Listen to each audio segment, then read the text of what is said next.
दोस्तों आज आपको इस वीडियो में जानने को मिलेगा कि इलेक्ट्रोपैथी की आदर्श फार्मेसी का निर्माण किस तरीके से होना चाहिए। दोस्तों इलेक्ट्रोपैथी की आदर्श फार्मेसी यानी कि आइडियल फार्मेसी बनाने का तरीका क्या है, इस वीडियो में आपको ये जानने को मिलेगा। तो वीडियो को पूरा देखते रहिएगा, वीडियो को स्किप नहीं करना है बिल्कुल भी। दोस्तों अधूरी नॉलेज आपको संकट में डाल सकती है, इसलिए वीडियो को पूरा देखना आपके लिए जरूरी है। दोस्तों अगर आप इलेक्ट्रोपैथी से जुड़ी हुई और भी वीडियो देखना चाहते हैं तो चैनल को अभी सब्सक्राइब कर लीजिए और बेल आइकन को क्लिक करना बिल्कुल भी ना भूलें। और एक बार चैनल पर जाकर देख सकते हैं आप इलेक्ट्रोपैथी से जुड़ी हुई बहुत सारी वीडियो मैंने पहले भी पर चैनल पर अपलोड की हुई हैं। और भी इंफॉर्मेटिव वीडियोस जानने के लिए, देखने के लिए इस चैनल को सब्सक्राइब कर लीजिए।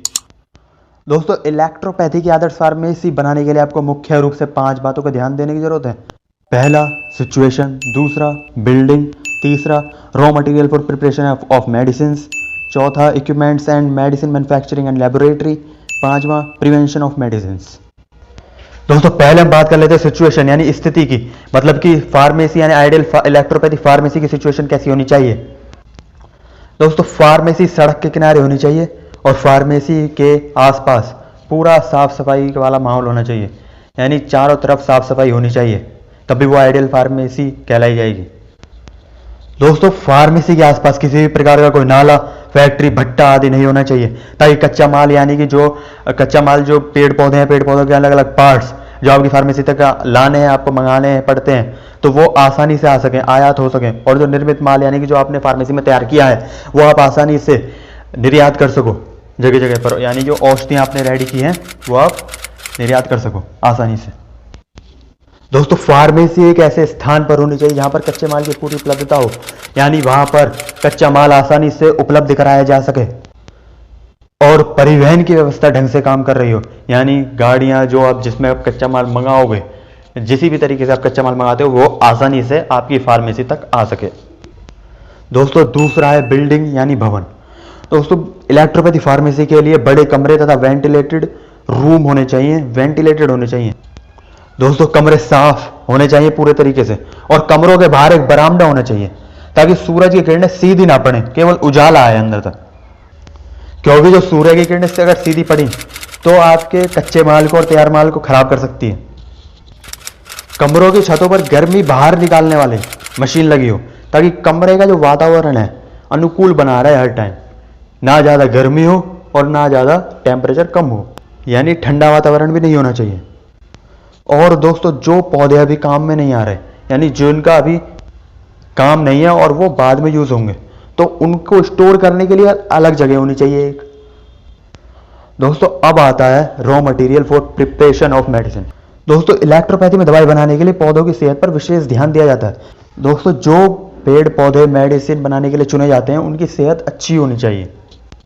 और दोस्तों पौधों का स्वस्थ तथा ताजा होना बहुत जरूरी है, क्योंकि यदि पौधे सूख गए तो उनके ज्यादातर औषधीय गुण नष्ट हो जाते हैं।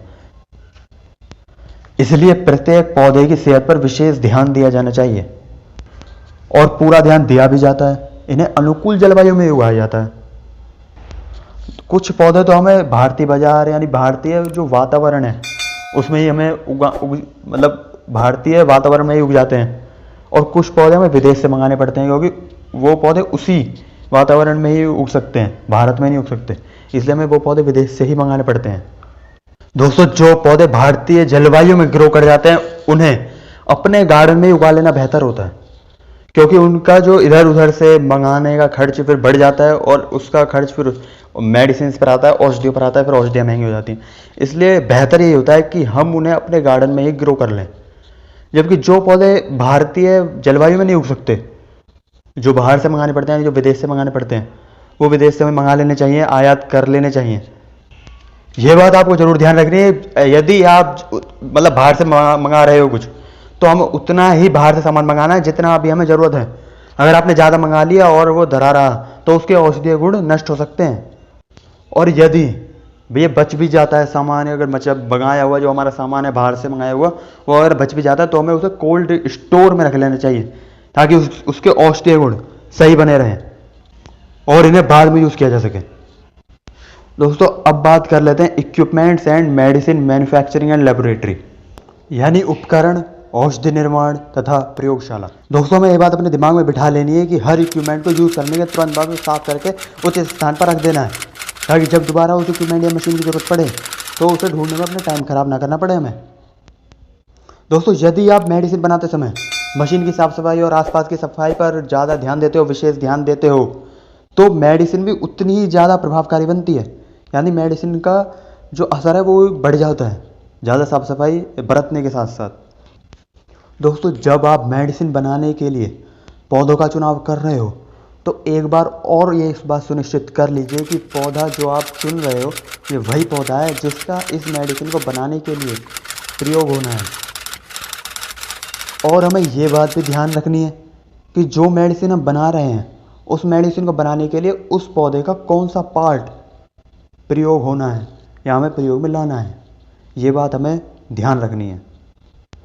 और इस बात का भी हमें विशेष ध्यान रखना है, जिस बीकर या कंटेनर या जार का प्रयोग हम जिस पौधे का स्पाइगरिक एसेंस निकालने के लिए प्रयोग कर रहे हैं उस पर उस पौधे का नाम, बॉटनिकल नेम और जनरल नेम हमें लिख देना है, चिट लगा देनी है, इस किसी कागज़ पर लिखकर उसे चिपका देना है उस पर, ताकि हमें ध्यान रहे आगे की प्रोसेस में हमें गड़बड़ी ना हो। यानी कि जो आगे का प्रोसेस हम करने वाले हैं मेडिसिन को बनाने में उसमें गड़बड़ी ना हो। दोस्तों इलेक्ट्रोपैथी में बहुत सारी मेडिसिन बनाई जाती हैं, तो हमारे लिए ये ज़रूरी है, जब हम मेडिसिन बना रहे हैं तो हमारे लिए ज़रूरी हो जाता है कि हम उसके लिए मेडिसिन के लिए और स्पाइगरिक एसेंस रखने के लिए एक स्पेशल रैक बना लें और उन रैक पर भी एक नाम रख दें, ताकि एक सीरीज़ की दवाई हम इस रैक में रखें और दूसरी सीरीज़ की दवाई उस रैक में, और ऐसी मतलब अलग अलग सीरीज़ की दवाई अलग अलग रैक में रखी जा सकें आसानी से। और जब हमें जिस मेडिसिन की ज़रूरत हो वो हम आसानी से उस रैक में से निकाल लें और अपना हमें टाइम ख़राब ना करना पड़े। दोस्तों स्पाइगरिक एसेंस रेडी करने के बाद उसे हमें रंगीन बोतलों में रख देना है और एयर टाइट कंटेनर में स्टोर करना होता है। दोस्तों अब अंत में 5वां पॉइंट है प्रिजर्वेशन ऑफ मेडिसिन, यानी औषधियों का रखरखाव। दोस्तों औषधियों का रखरखाव यानी प्रिजर्वेशन ऑफ मेडिसिन बहुत ही ज़्यादा इंपॉर्टेंट है, जैसा कि मेडिसिन बनाने का प्रोसेस के दौरान बरती जाने वाली सावधानियां इंपॉर्टेंट है। दोस्तों तैयार मेडिसिन को जिस बोतल में एयर टाइट बोतल में स्टोर किया जा रहा है उस पर मेडिसिन का नाम और वो कौन सा डाइल्यूशन है ये उस पर लिख देना है। दोस्तों एक श्रेणी की मेडिसिन को एक ही रैक में रखना चाहिए ताकि ज़रूरत पड़ने पर हमें ढूंढने में आसानी हो। दोस्तों यदि किसी कंडीशन में मेडिसिन की बोतल पर से नाम वाली चिट या स्टिकर उखड़ गया है या किसी कारण से खराब हो गया है तो उसे तुरंत बदलने में देरी। दोस्तों मेडिसिन पर सूर्य की किरणें सीधी नहीं पड़नी चाहिए, मैंने आपको पहले बताया था। इस बात पर तो विशेष ध्यान रखने की जरूरत है आपको। अगर सूर्य की किरणें सीधी पड़ी मेडिसिन पर तो वो खराब हो सकती है, उसके औषधीय गुण खराब हो सकते हैं। इसलिए ध्यान रखें कि मेडिसिन जहाँ पर आप स्टोर कर रहे हो वहाँ पर सूर्य की किरणें सीधी नहीं पड़नी चाहिए।